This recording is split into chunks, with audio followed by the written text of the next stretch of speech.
Assalamualaikum warahmatullahi wabarakatuh. Ibu, Bapak, saudara-saudara yang saya hormati, saya Awali Rizky memandu sebuah acara yang insya Allah rutin. Rutinnya tidak atas bulan ya, tapi atas topik gini. Di mana saya dengan kawan-kawan ekonom saya memiliki WhatsApp grup ya WAG yang kami saling berdiskusi, dan di sana juga bahkan lebih banyak dari ekonominya hanya sekitar 45 atau 50, tapi jurnalisnya 80-an orang jurnalis, sehingga dari diskusi di WAG itu kadang jurnalis bisa mengambil untuk bahan berita atau mengontak langsung dari masing-masing ekonom. Nah, itu sudah berlangsung dari puasa tahun lalu. Jadi setahun sudah WAG ini ternyata, alhamdulillah. Salah satu yang menjadi kesepakatan kami selama setahun ini terasa bahwa wacana diskusi di media mainstream dan juga yang non mainstream itu kadang terlalu didominasi oleh pembicaraan yang mungkin tidak begitu berdasar fakta, tidak begitu kuat dalam penalarannya, dan juga kadang tidak ada upaya-upaya untuk memberi rekomendasi. Tidak salah juga sih karena memang begitu. Nah, kita hanya ingin melengkapi. Nah, di sisi lain kami juga memiliki pandangan-pandangan yang makin kritis ya kepada pemerintah. Makin kritis artinya ya makin merasa ada hal-hal yang perlu kami sampaikan, perbedaan pendapat atas pengambilan kebijakan tersebut. Kurang lebih suasananya begitu.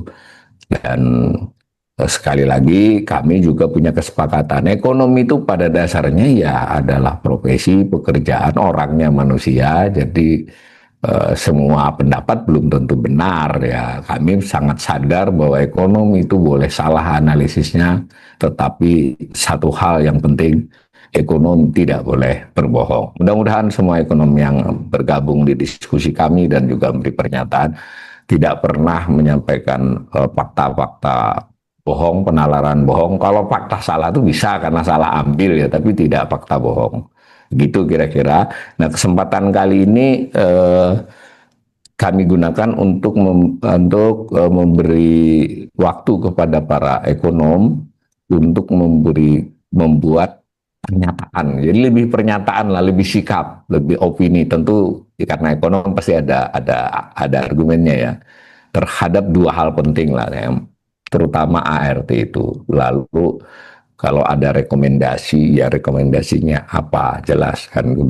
Nah, kalau mau dikaitkan dengan yang perang Iran ini kan juga memungkinkan untuk pernyataan sikap dan rekomendasi kepada siapa, terutama sekali ini kepada pemerintah dan otoritas ekonomi Indonesia ya. Ini yang tadi masuk ketiga, Mbak Prof. Rahmi, Gapma, Gapmi ya, Prof. Rahma Gapmi. Saya kok keliru terus, Mbak. Nggak apa-apa Mas Awalin. Sing lebih cepat. Oh, apa Itu Terima kasih sudah. Itu orang-orang Jogja, Pak. Sebetulnya jelas pandangan mereka, tapi gaya Jogja. Ini Jawa Timur kayaknya harus lebih jelas nih, lebih. Mbak, silakan, Prof. Rahma. ya baik. Terima kasih Mas Awalin yang selalu mempunyai inisiasi yang cukup keren ini. Assalamualaikum warahmatullahi wabarakatuh. Selamat Waalaikumsalam. sore dan salam sejahtera bagi kita semua. Yang ada Mas Edi, Pak Roh, Pak Roh, Hedi, Pak Pak Rohedi, Rohedi. ya, dan juga ada Prof. Karimi. Mbak Prof. Assalamualaikum Prof. Terus Hmm. juga Waalaikumsalam. Mas Mawan tadi Sama-sama. sudah luar biasa juga komprehensif penjelasannya, dan ada juga Mas Dipo. Menarik sekali. Saya sebenarnya ingin menanggapi yang penjelasan Mas Rimawan, Mas Awalid. Nggak apa-apa, Bu. Ini kita kan typing ini biar Ya, live jadi nih, biar dengar. Silakan. iya. Jadi gini, memang Mas Rimawan itu yang di grup itu saya baca-baca lagi gitu ya. Ya menarik juga ya apa yang disampaikan Mas Rimawan ini. Karena memang rasanya gitu ya. Memang kontradiktif ya ketika prinsip dasar perdagangan kita yang kita pelajari itu baik dari sisi syariat maupun ekonomi klasik itu adalah kebebasan dan kerelaan yang dikatakan dengan antara din kan seperti itu ya. Namun realita kebijakan global justru tanpa mengarah pada paksaan. Nah, ini yang tentunya tadi juga sempat kan juga Mas Rimawan, eh, kenapa sih kok diam semua? Hmm. Kemana nih para ulamanya, para ormasnya, kan seperti itu. Namun saya melihat sebenarnya di sini Mas Awali dan Bapak Ibu sekalian, adanya pergeseran dari perdagangan bebas atau free trade itu kembali ke era merkantilisme atau proteksionisme agresif yang modern, kata Mas Rimawan seperti itu. Nah, kenapa demikian? Kalau kita lihat, jadi kita apa istilahnya bisa mengurai ya mengapa fenomena itu terjadi dan mengapa juga respon Indonesia itu mungkin tidak sekeras yang kita bayangkan gitu ya. Karena pertama prinsip voluntary versus realita power asimetri memang benar Mas Rimawan mengenai Abu Yusuf dalam bukunya kitab Al-Haraj itu dan Adam Smith dalam The Wealth of Nations ya.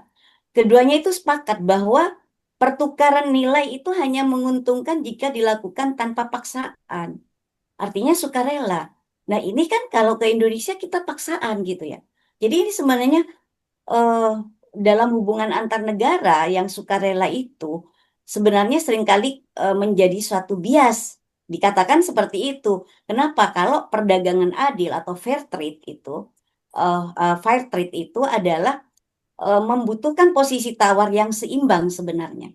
Jadi kebijakan Trump ART ini artinya di sini Trump menggunakan akses pasar Amerika Serikat itu sebagai alat tawar.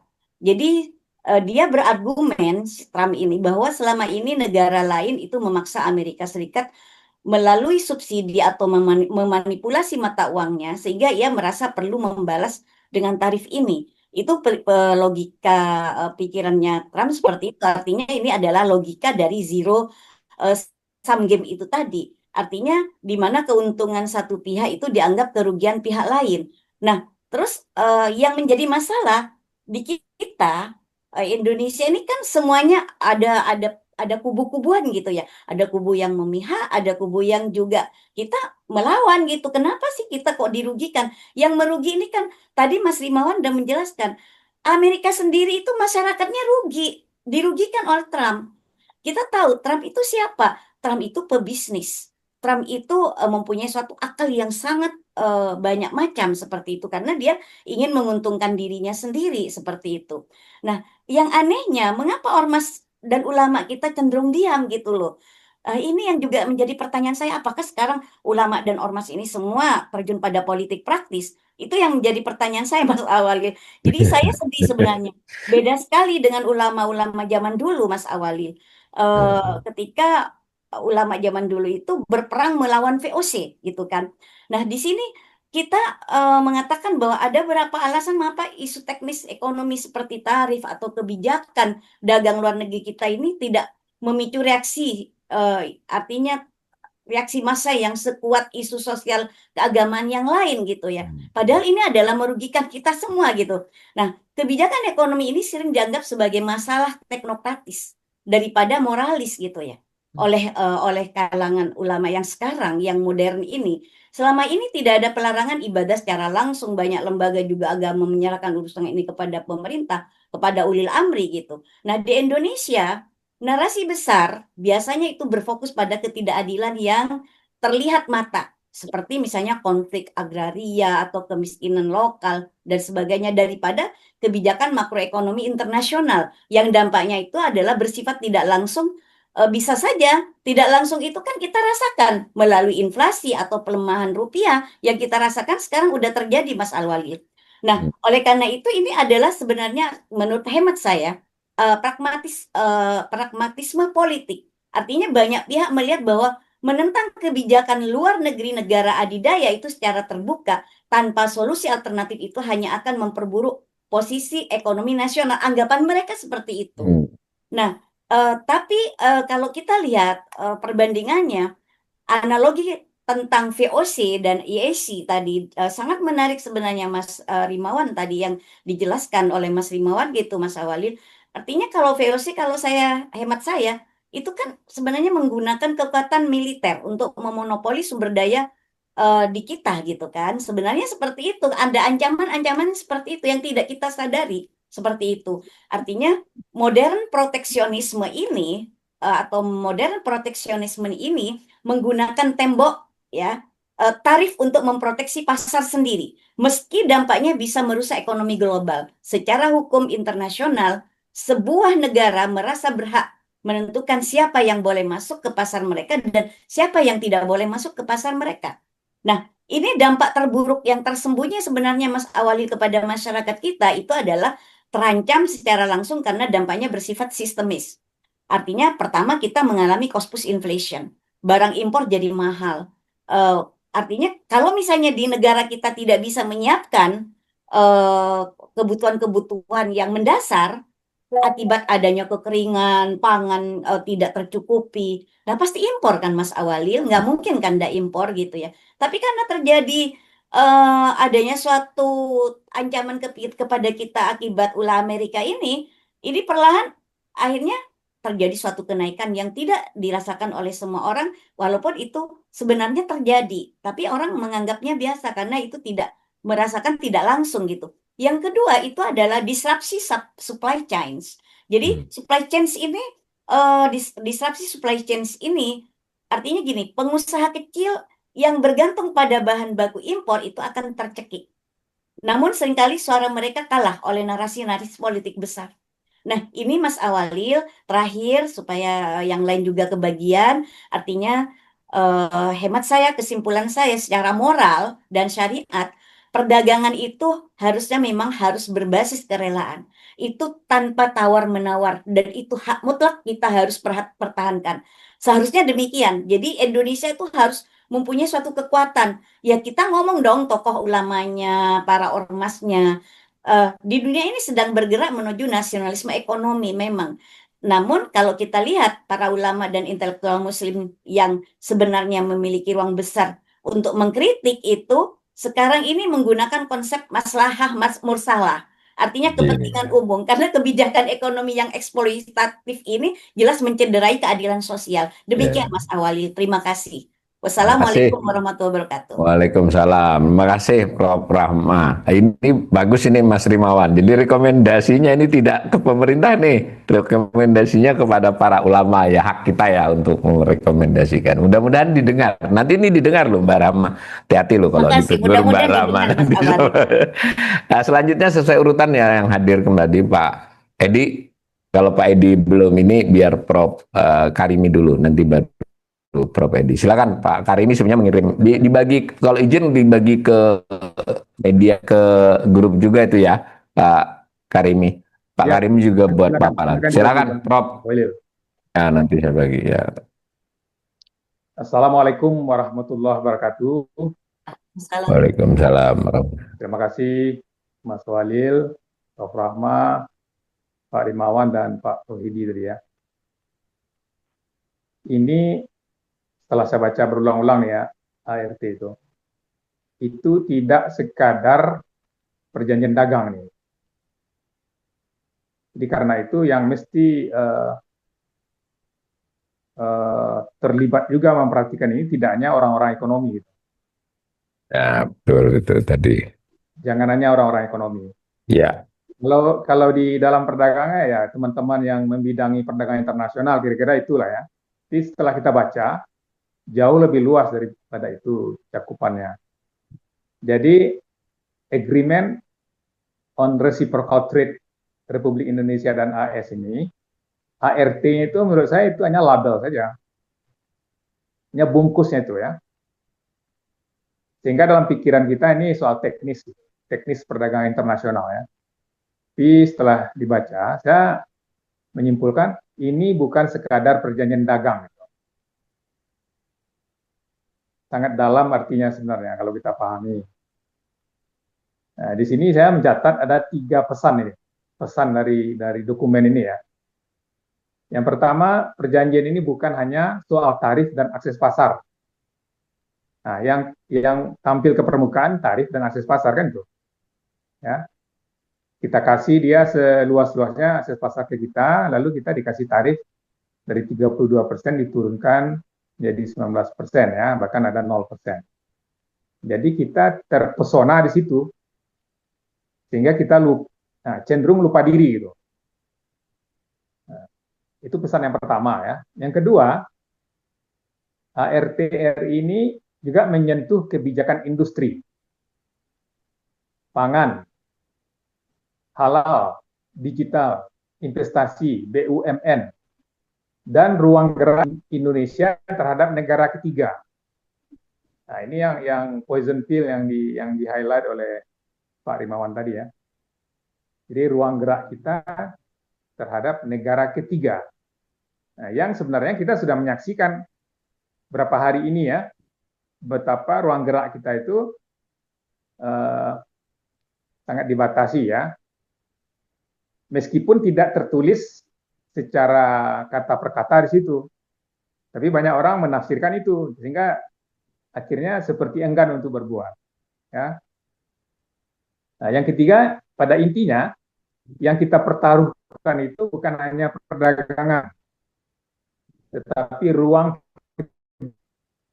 Nah, di sini barangkali kita bicara soal kedaulatan ekonomi ya. Ini sesungguhnya yang akhirnya akan merasakan ini adalah pengambil kebijakan ini. Karena mereka yang diberikan restriksi untuk berbuat gitu. Padahal mereka dapat amanah dari rakyat, dari negara untuk melakukan sesuatu, memajukan ekonomi kita, memajukan industri kita, memajukan masyarakat kita. Tetapi kalau ini diberlakukan, ini akan mengekang mereka sendiri. Jadi kita sebagai rakyat nanti akan nonton ya kalau kita terima ini. Yang akan terjepit itu nanti adalah pengambil kebijakan. Tidak bisa berbuat begini, tidak bisa berbuat begitu, itu akan terjadi. Jadi itu 3 pesan utama. Mengapa ini lebih dari sekadar perdagangan? Nah, itu kesimpulan saya, ini tidak sekadar perjanjian dagang itu, lebih daripada itu. Nah, di sini ada 6 bidang ya. Ada 6 bidang yang tersentuh langsung ini. Yang pertama itu kebijakan industri. Yang kedua, pangan dan pertanian. Lalu sertifikasi halal. Kemudian berkaitan dengan ekonomi digital, investasi dan BUMN. Nah, kemudian kebebasan strategis. Nah, di dalam kebijakan industri ini, kita sejak lama sudah punya visi tentang bagaimana kita mau membangun industri. Di situ ada TKDN, ada spesifikasi domestik, dan kewajiban pengolahan di dalam negeri. Nah, di sektor bidang pangan, itu ada instrumen import, ada SPS, ya, yang berkaitan dengan kesehatan, ya, aturan-aturan yang mesti kita berlakukan dan tidak kita lepaskan saja ke negara, eksportir ke negara kita. Lalu karantina dan keamanan hayati. Nah, ini disentuh oleh ART ini. Kemudian berkaitan dengan sertifikasi halal, isu yang menyentuh hukum, kepercayaan publik, dan legitimasi kelembagaan. Nah, ini berkaitan nanti dengan kepercayaan publik ke negara gitu. Kalau negara tidak memperlakukan aturan-aturan yang sudah lama kita tetapkan, akibat diberlakukannya ART ini, itu akan mempengaruhi kepercayaan kita kepada pemerintah, kepercayaan publik ya, itu akan tergerus.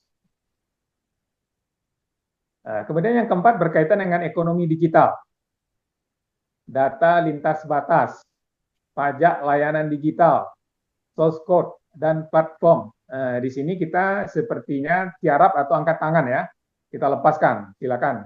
Apa maunya Amerika kira-kira itu ya, yang terjadi di situ. Kemudian investasi dan BUMN, akses sektor strategis, serta pembatasan ruang intervensi negara.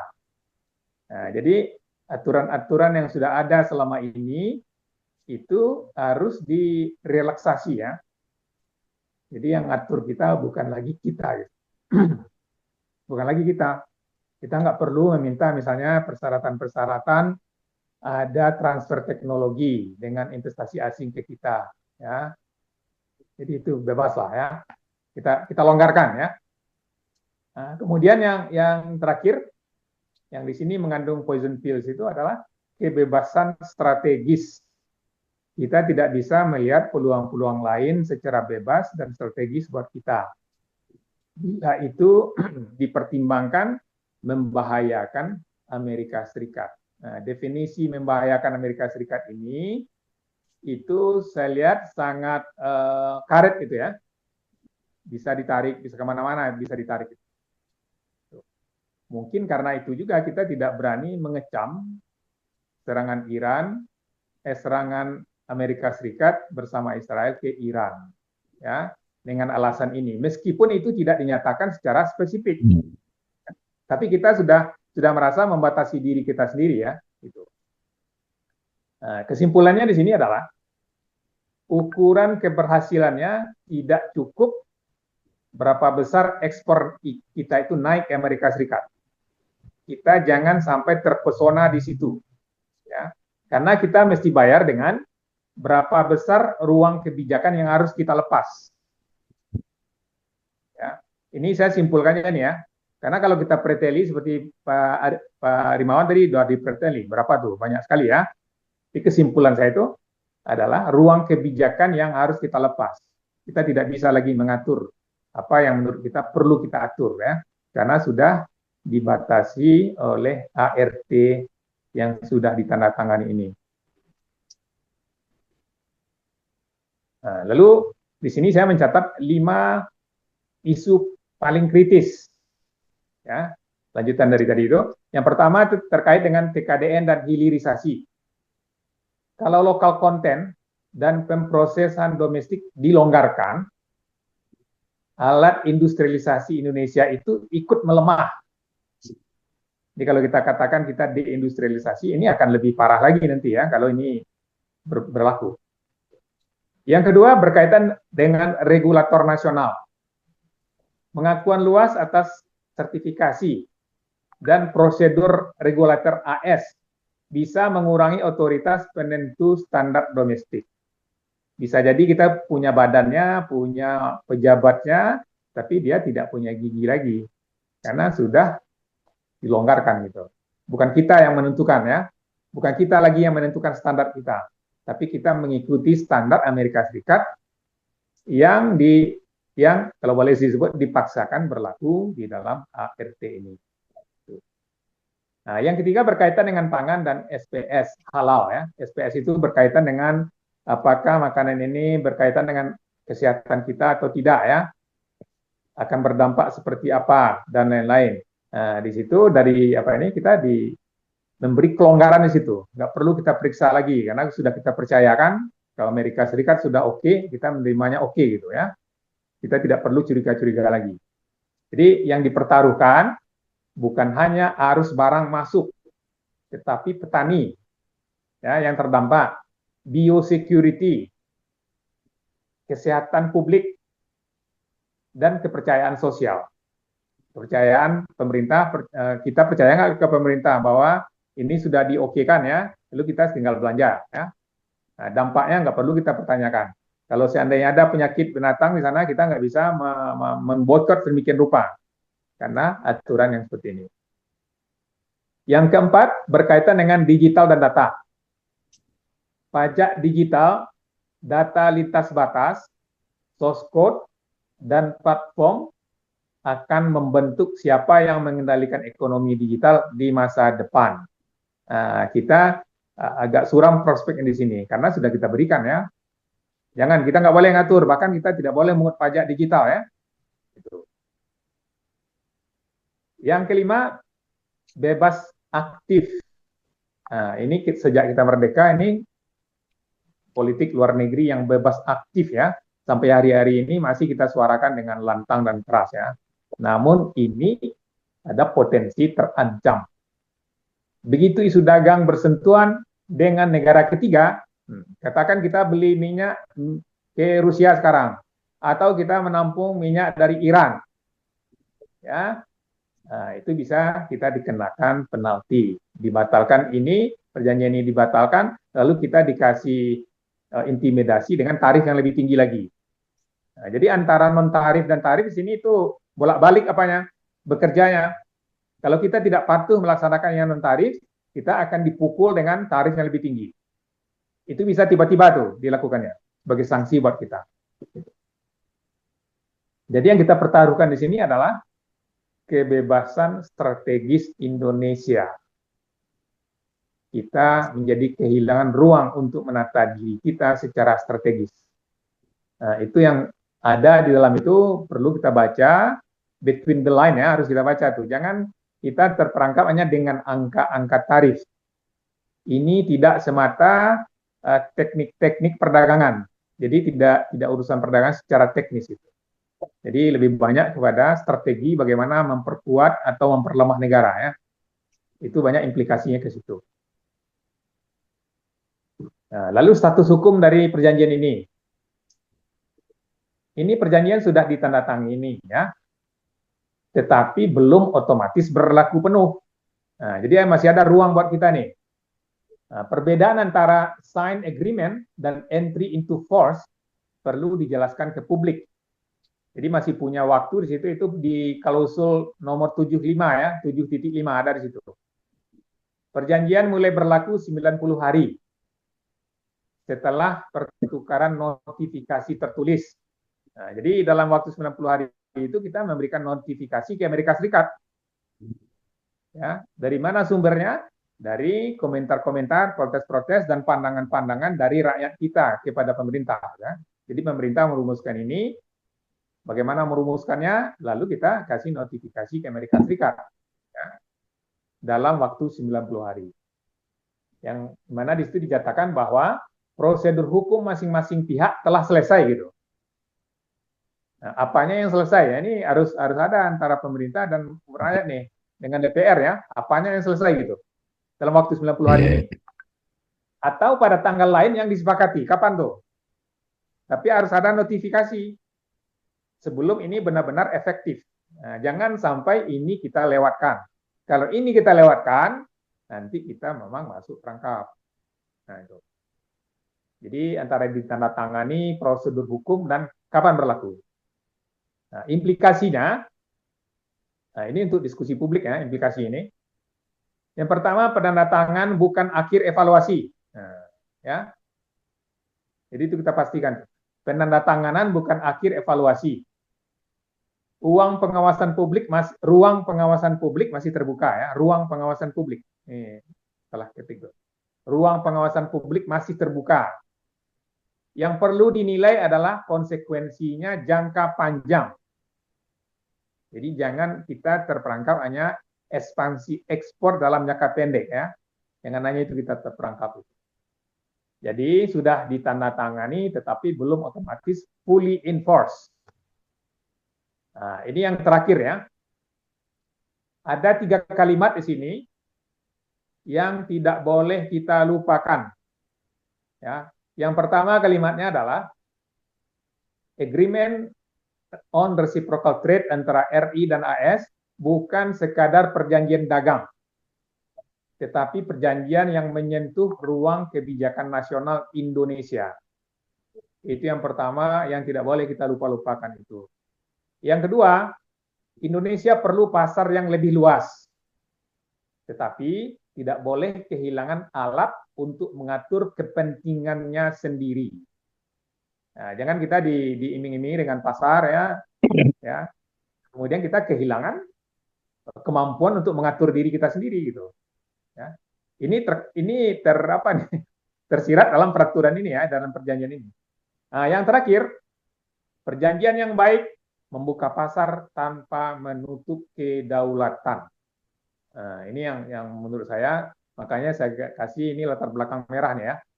Perjanjian yang baik membuka pasar tanpa menutup kedaulatan. Nah, demikian Mas Walil, apa yang bisa saya tangkap dari ART yang baru ditandatangani itu, dan kita perlu menyampaikan ke publik kita bahwa ini bukan hanya urusan rekan-rekan ekonom gitu.